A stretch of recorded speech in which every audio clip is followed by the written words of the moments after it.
I was born in Noda in Chiba in 1977 with an English father and Japanese mother. And then we moved to Hong Kong until I was at the age of 4.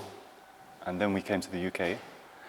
And I grew up in the English countryside in the south, very cut off from Japanese culture. I grew up there through my childhood and teens until I did my studies in London and New York, and a place called Winchester, which is also in the south. Well, I was born in the US. My father is Japanese, was first generation. So when I'd come to Japan, I was a visitor. I mean, the title made sense in that way to me. I became more aware of my background, ethnic background, especially growing up in Colorado, because it was very few Asian people in my area. I lived in the mountains. My family lived in the mountains, so I became more aware of that kind of difference. But then there was also this other side of being clearly American, and I didn't speak Japanese, and I felt like a visitor. So that side, you know, certain sides, it's maybe a personal kind of relationship to Japan because it's almost all exclusively through my father and through my, you know, in our house. First of all, my initial reaction to this theme was the idea of the threshold. And for me, the threshold is always the moment we become the visitor. We enter into another space. And of course, we take this for granted with images mentally. They're spaces which we can psychologically reside inside. And with this idea, I wanted to extend this idea of the exhibition as an artwork. So the exhibition itself, I'm a painter, I make paintings. Paintings have frames, they're a limited space. But to take this idea to the space of the gallery itself, so you have an assemblage of paintings within an extended cycle of murals. So the moving gaze of the visitor is then unfolding in space and time, and painting itself is functioning outside of its normal confined framework. And for me, this is really an interesting idea because painting is a convention. It's really a convention from the 19th century that is taken for granted. But I think as a painter, it's very important to address this convention and how this convention can be extended in the context of, say, virtual reality, other ideas of reality related to digital culture. But doesn't mean I need to use digital technology in order to do this. I still think it's important to make images by hand. Even if you're using technology, you're using your hand and the mind. It's not automated. And that means that it has a heart. It has to be alive, and it reflects the life of somebody looking at the image. It's integral. So the idea of Eurasian space came about because, or a Eurasian mode, because I felt, say for example, One Point Perspective, it ran its course and was dissolved in Impressionism, and Cubism completely took it apart. And that's okay. We arrived at that because religion also found its place in the modern world. And it was deeply connected to the idea of religion and the idea of the colonial space, the measurement of space, the ownership of space. So on the other hand, I thought, well, I'm still interested in images which have an illusory capacity with shadow. It's not necessary to throw that out, and shadow is not necessarily married to perspective. And I was thinking a lot about Cubism because Cubism separated perspective from a linear light source. So the idea of perspective in exploding painting was keeping the idea of shadow, but using shadow in a way which was non-linear. This was their innovation. And I think actually the idea of the visitor is important because of the provisionality the visitor has in relationship to the space they're occupying. And I also call this idea of a Eurasian mode of pictorial space a provisional space. I also like to use this word. So perhaps the idea of Eurasian isn't necessarily limited to a very academic understanding of Eurasia only. It's really an expanded idea of the world. And as humans, we've become very linear. And I think we need to preserve some sense of the non-linear, which enables us to find answers very indirectly where we don't expect them. I mean, I'm interested. I was very interested initially in CG rendering because of the quality of the image that it would create, which was, at that time, rendering, it had this otherworldly, often, you could get realistic to a degree, to some level, but then it always felt off. Uncanny valley was a term that was often used. I'm not sure if that translates into Japanese, but just this kind of closer to a human that the renderings would get, the further they felt, the stranger it felt. To me, getting into that side and having this air and this feeling was really exciting for the rendering.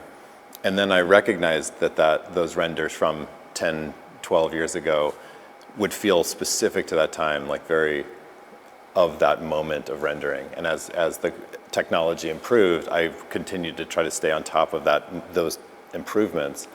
And so now this current work is of this time of 2022, and that it will feel of this time.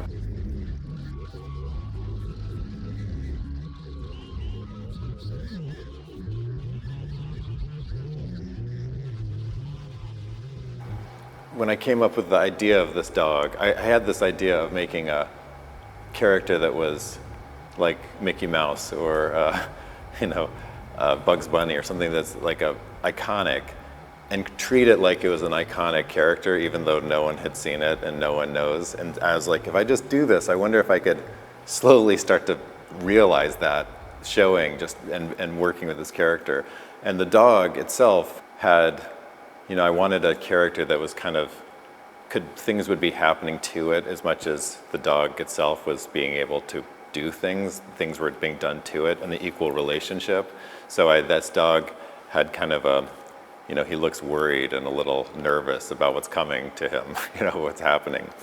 And he's, just a dog. It's just a kind of cartoon dog. So basic, standard starting point for every kind of movement and animation and experimentation with that I could take to this dog. He doesn't have too much on his own. It's just everything that is based on the animation. Those are the reasons. I've wondered about, I've slowly started to build out other elements of the world around him, and whether there's other characters or not, I'm very, very slowly building. So far it's just been interested and just focused on this one character as much as possible, just like kind of a meditation on this cartoon. And then also the zoetrope, the illusion is made through strobing light, and it's creating an animation that way. So very, very, to the oldest kinds of animation devices, the zoetrope was one of the first things that people recognized how to make animation happen in real time, in front of you, in physical. From that point till now, it's always been very tied to technology. I think that initially, I was very interested in solely abstract images and using geometry or stripes, very simple patterns, these kinds of things, and then bringing a connection to representation through animation. So the images would remain abstract, but the movement would be fluid. So it would be the movement itself that gave it a representation of something else that was very rooted in representation. So I think that was my first kind of interest in having things kind of fluid. And then as I started to work with more things, and it kind of has followed my work, in these, especially in these time-based, it's about time passing, the perception of time, and the perception, having memory of these things that are immediately past, and the things that are past a year ago, going back 10 years, and how those things become fluid in their own way, and then that can also be brought into present, and how things, perception of, just the world around, how that can be a very fluid experience, I guess, and trying to understand like the current moment. I get that feeling. So I think that was with these time-based. It's like what gives us life. You know, it's what we are. We're fluid. You know, we're mostly water. You know, we're mostly fluid, and everything around is like has that. I feel that connection. I think it's really interesting meeting another half Japanese artist who grew up in a different part of the world and experiences a different reality which informs their work. So this is really fascinating for me to come here and meeting Takeshi and his use of materials. I think, you know, America is, it was the New World, and Europe has this heavy weight of history, and to have this freedom outside of all these traditional conventions to use all these other media. I mean, Takeshi has some noise, but ultimately they're images with sound. And the ability to listen to images is to receive their message. And I think there's something really, really important in that. I think that's a value I really hold on to, and I would like to hand to the viewer to have the space and time, not to look for clear meanings, but to give themselves to the space and time of the exhibition, to listen, to make their own connections, to understand their fleeting presence in relationship to these spaces. Music, sound in general has been a very primary inspiration for my work. I think possibly because it's slightly separate, unrelated. So when I hear things, they bring up visuals in my mind that are separate than if I'm looking at something inspiring. When I look at something inspiring, it's not as easy to have a separate vision of something that I'm interested in. Where sound, it can be just out of nowhere, you know, and just there's an aspect of music and sound that is more immediate, I think, than vision. Like visual things we're so tuned to see certain things visually that are just biologically, where sound is much more immediate, like it was maybe just to hear like something that's about to attack you from this, you know, inside a cave. You have an immediate reaction, and it's like, so that side of maybe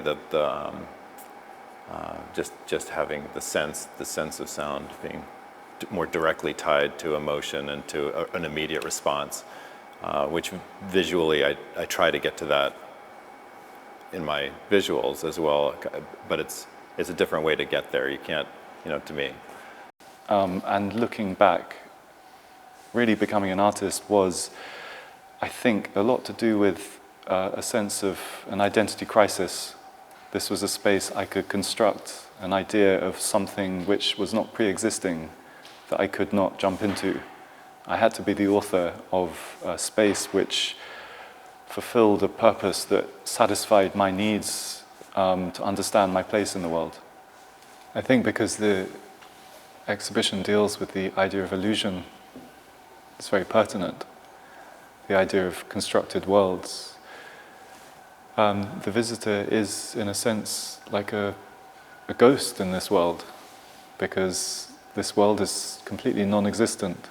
It's to do with a sort of invisibility, because these worlds did not exist before they were made. I mean, they're just coming into being from the exhibition itself.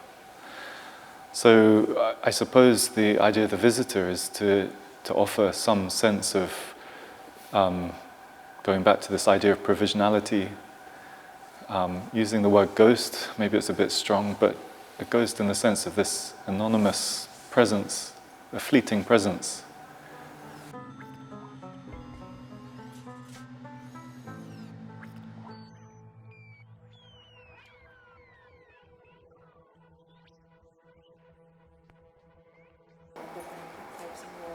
Yeah, I think maybe tied in with NFTs and these other communities. Like the NFT has a really, really strong community in artists practice, especially younger digital artists. It's very, very fluid to move through this community, and it's strong also because there's so much negativity towards NFTs and so much like there's this adversity that is also really kind of strong. It galvanizes, it brings people together and makes the community stronger. Similar to any time there's been kind of newer sound, I think about, for some reason, and the first thing that comes to mind is like the punk scene in New York, where it wasn't accepted, and then people but the scene itself became very strong together, and the music that was produced was obviously it helped that a lot. So I think it's an interesting time now to see what happens. Like there's very big powers and lots of things, people that are pushing cryptocurrency and NFTs, all these things are getting pushed from all directions, and there's a lot of people that are using it negatively for scamming other people. There's all those things that are happening, but it's this kind of wild space.